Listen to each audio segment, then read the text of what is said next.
Caesar on the cross. Been a long... And the screams of those Legion bastards as they kick dirt running east like a choir of angels to my ears. Speaking of, that crazy light show over the fort? What the fuck was that? Some kind of thumb of God you called down? Amazing. Fucking amazing. Could use 100 of you. Just scatter you over the east like jacks. Give those plum fucks the what for. And, well, these boys with you? Hello there, Smiley.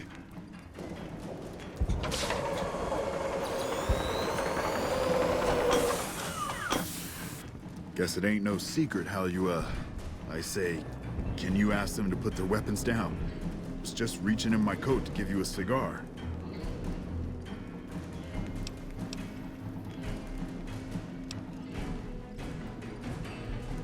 I would sooner spit on the grave of my dead mother than let some courier walk the wasteland fuck talk to me like that. Who the hell do you think you are? Looking to cash your chips to the sound of NCR bullets, huh? I can oblige. Look, I know you're riding high right now, but let me tell you, you ain't pissing on me right now. You're pissing on the bear. You've been far enough west, I'm guessing, to know how far that claw stretches. Fuck with the bear and... You want me to make tracks out of here? Head back west? Tail between our legs? No. I came for a fight today. And if you're looking to make me budge, you better have a damn good left hook, or I'm not going anywhere. Yeah. Do you know what you're doing? Making a nation like you think you're doing ain't like chowing down on a pile of fancy lad snack cakes. Think you got the guts to carve out a frontier? Build towns, protect the roads, run supplies, train troops? Hell. Can't believe we got suckered by some road jockey. Should have watched the flank while Caesar's best was making all that noise. I know what those robots of yours can do on a bad day, and I'm not eager to toss lies at them just to make a point. But if you're taking this place, you better hope you can hold it. I'll give my superiors my opinion, but I don't think they're going to listen. So if NCR comes at you, and it will, pray you're ready. I promise you, our situation's reversed, I'd see you hang.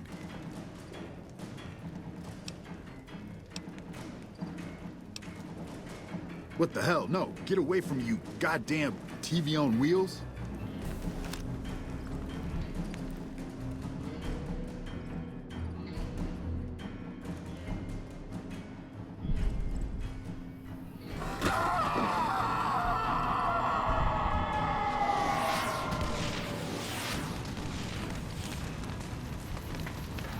You did a super job wrapping things up, and I'm not just saying that because I have to.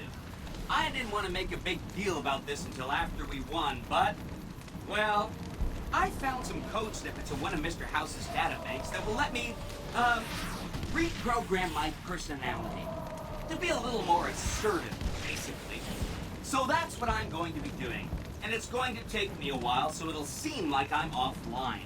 But don't worry, everything will be okay. I've updated the Securitron's targeting parameters, so they know what to do. Vegas will be protected. So that's where I'll be, off making a few changes. And I guess I'll see you around. We accomplished a lot together. It was fun. Take care. And so the courier who had cheated death in the cemetery outside Goodsprings cheated death once again, and the Mojave Wasteland was forever changed. The courier, with the aid of Yes Man, drove both the Legion and the NCR from Hoover Dam, securing New Vegas's independence from both factions. With Mr. House out of the picture, part of the Securitron army was diverted to the Strip to keep order. Any chaos on the streets was ended. Quickly.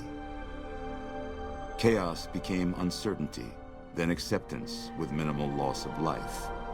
New Vegas assumed its position as an independent power in the Mojave.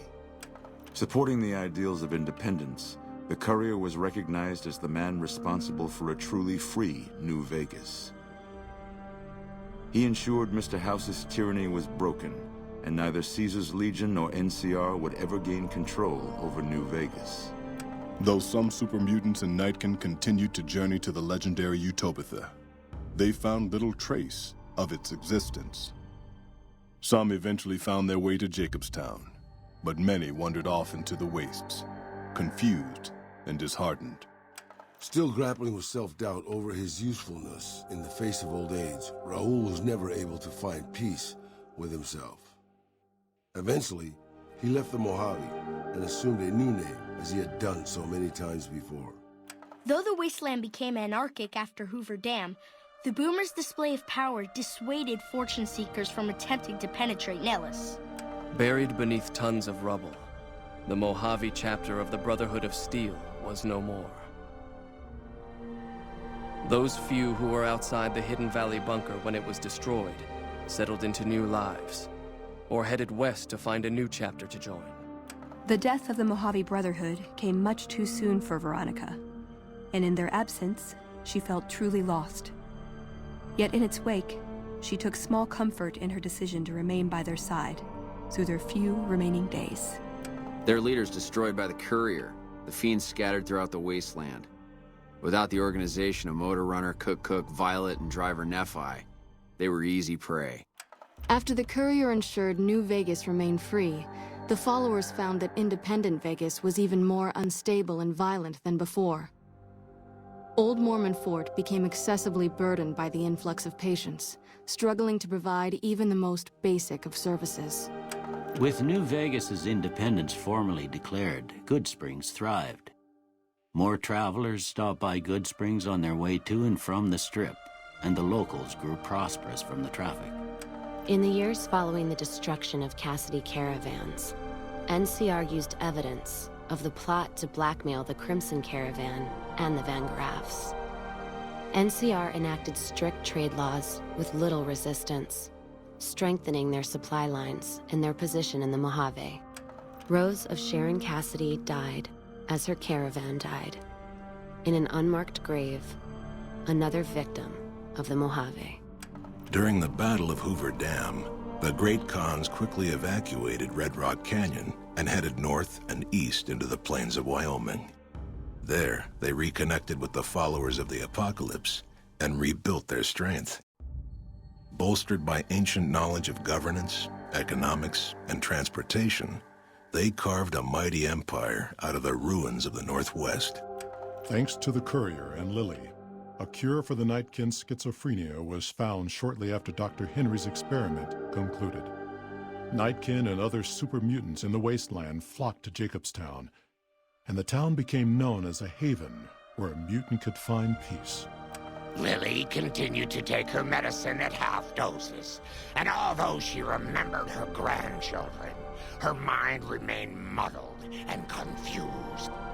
Eventually, she parted ways with the Courier and traveled west, seeking the remnants of her past. Following the Second Battle of Hoover Dam, Freeside came to be known as one of the more stable areas in the region. Ironically, NCR refugees found Freeside safer than most of the rest of New Vegas, where resentment still lingers. After Ray's brain was transplanted into Rex's cybernetic body, it took Rex some time to adjust to the old scrapyard dog's memories. Eventually, Rex's mind settled peacefully, melding his own memories with that of long travels with old Lady Gibson. Shaped up by the Courier's advice, the Misfits distinguished themselves during the Legion's attack on Camp Golf. Mags was finally promoted to sergeant, and the rest of the Misfits received an official commendation.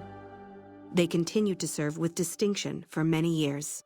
Though Novak was a low-priority target for the Legion, many of Novak's citizens died in its defense. In the weeks that followed, several bright followers returned to Novak to help restore its defenses, allowing it to remain independent of NCR. Armed with a wide array of improvised explosives and stolen weapons, the Vault 19 powder gang tormented the Mojave wasteland for years. Citizens of the NCR were favorite targets, and they always suffered the worst fates. Despite NCR's pledge to support Prim, they abandoned the town after their loss to the Courier. Independent again, Prim operates much as it had before the powder gangs arrived, full of ups and downs.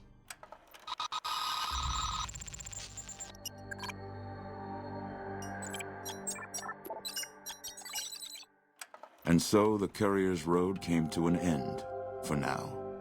In the new world of the Mojave Wasteland, fighting continued, blood was spilled, and many lived and died just as they had in the old world. Because war never changes.